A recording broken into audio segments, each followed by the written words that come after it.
కోతి గొప్పలు. అనగనగా ఒక అడవిలో చాలా జంతువులు ఉండేవి. వాటిలో ఒక కోతి, ఒక ఏనుగు స్నేహంగా ఉండేవి.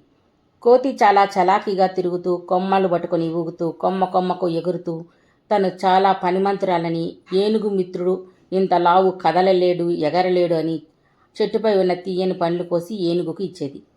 ఏనుగు అవి తినేది. కోతి ఏనుగుతో, చూసావా, నా స్నేహం వల్ల నీకెంత లాభమో, నీకు చెట్లపై ఉన్న తీయని పళ్ళు ఎలా వస్తాయి, నేనుండబట్టే కదా నీకు ఈ పండ్లను ఇస్తున్నాను అంది.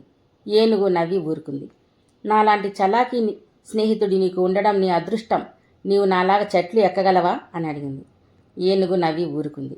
అలా రోజుల్లో జరుగుతూ ఉండగా ఒకసారి కొందరు వేటగాళ్ళు అడవిలో జంతువుల కోసం ఉచ్చులు, బోన్లు పెట్టారు. అది తెలియక చాలా జంతువులు, జింకలు, కుందేళ్ళు, అడవి పందులు, కోతులు మొదలైనవి వేటగాళ్ల ఉచ్చులో పడి ప్రాణభయంతో తనకలాడుతూ ఉన్నాయి.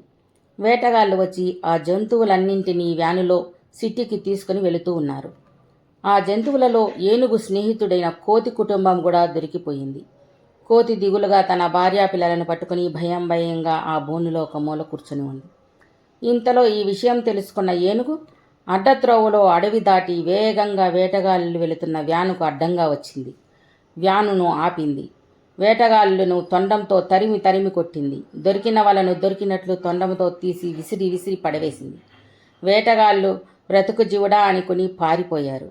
ఏనుగు తొండంతో బలంగా వ్యాను తలుపులు తోసి దాన్ని విరిచివేసింది. జంతువులన్నీ బయటకు వచ్చి ఏనుగును కృతజ్ఞతగా చూశాయి. అడవిలోకి వెళ్ళిపోయాయి. ఏనుగు తన మిత్రుడు కోతిని, దాని కుటుంబాన్ని వీపుపై ఎక్కించుకొని అడవిలోనికి తీసుకువెళ్ళింది.